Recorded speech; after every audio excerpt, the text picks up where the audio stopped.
Dad, I'm gay. I have no son. Dad, please. No.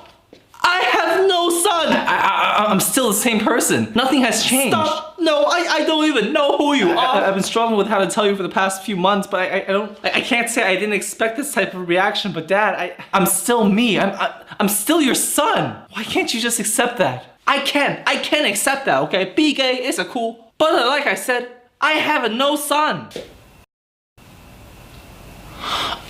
Oh my God, I'm in the wrong house. I am so sorry. That is, oh my, that is so embarrassing. I'm just gonna go.